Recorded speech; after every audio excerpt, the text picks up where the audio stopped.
Porteur. Donc je sais pas si c'est le moment, je pense, de dire ce que les difficultés que vous pourriez avoir. Nous on peut bien parler ce week-end. Nos collègues étaient qu'à 2 du matin. Et nos collègues ont eu un décès et une urgence, donc ça a été très compliqué à gérer. Et là, on a fait une fiche indésirable. Voilà, on a fait une fiche événement indésirable. Mais on n'a pas de retour. Voilà. Donc, on n'était que 3. Quelque part, il n'y a pas ce retour en fait. On dit qu'il y a des difficultés et derrière je pense que les familles ne sont pas au courant. Parce que on les met pas assez au courant, je pense. Ils se rendent pas compte. Ouais, ils se rendent pas compte. Ils pourraient venir là. Après, pour le coup, c'est peut-être nous qui les avons pas invités non plus. Le prochain coup. Donc la prochaine fois, on fera certainement, puisque le mouvement risque d'être... le mouvement va être reconduit, comme je le disais tout à l'heure, il va être reconduit et puis pour une durée illimitée. Ça sera plus simple de faire des mouvements de grève en fait à pied levé, puisque n'oubliez pas, on n'est pas obligé de remplir la feuille qu'on remplit à chaque fois pour que ce soit plus simple pour l'administration et la direction.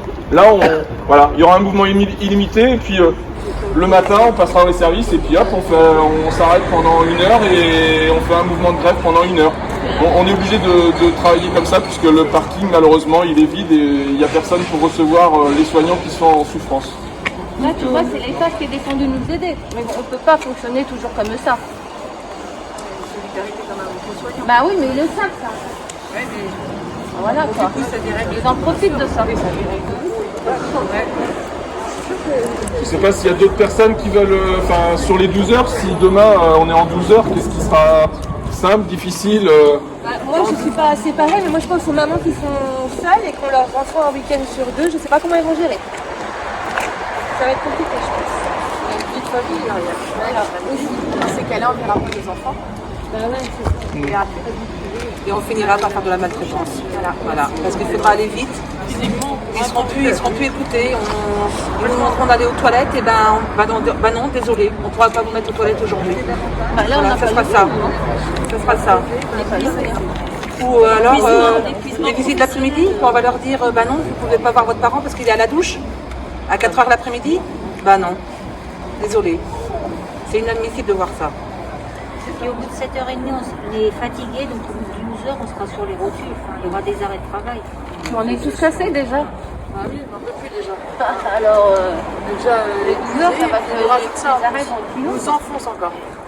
On est rappelé sans arrêt. Ils veulent qu'on aille à des réunions sans arrêt. On est partant, mais au bout d'un moment, on est essoufflé de toutes ces réunions. Parce que qui en pâtit à la fin, c'est le patient. Et nos familles aussi derrière, parce que les familles... la vie familiale, quoi. Ouais. Et nous sommes des humaines, hein. On n'est pas des objets. Hein.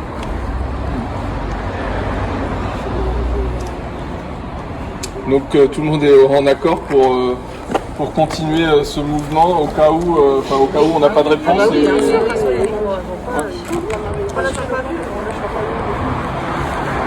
vous propose de nous montrer dans Josselin. La seule chose, c'est qu'on n'a pas fait de... on n'a pas mis...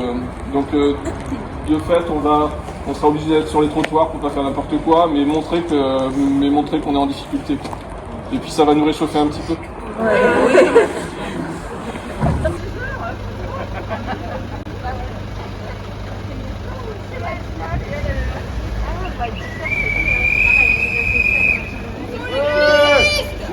Attention à vous.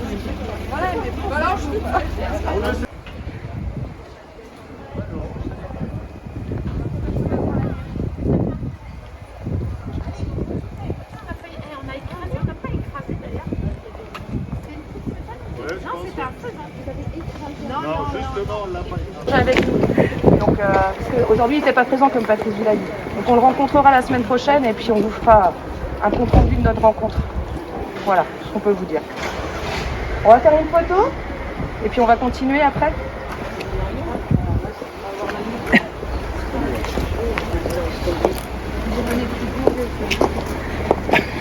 C'est pas tout, c'est pas une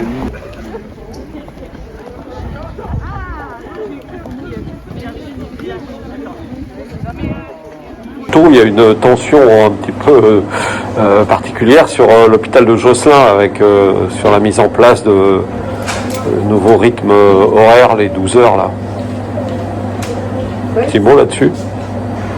Écoutez, on travaille sur l'hôpital de Josselin en préparation de l'ouverture dans de nouveaux bâtiments. Donc on essaye de trouver un certain nombre de solutions à des difficultés qu'on a constatées, que beaucoup de résidents et de leurs familles nous avaient identifiées, c'est-à-dire une différence de fonctionnement entre la semaine et le week-end.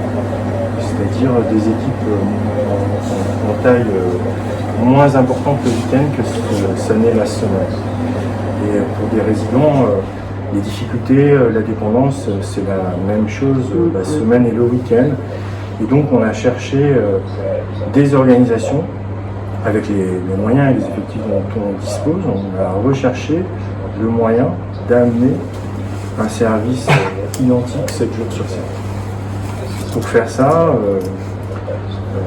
on a créé des équipes hôtelières, changé un certain nombre de fonctionnements. Et dans les EHPAD, les temps forts, c'est le matin, le midi et le soir, au lever, au repas et au coucher.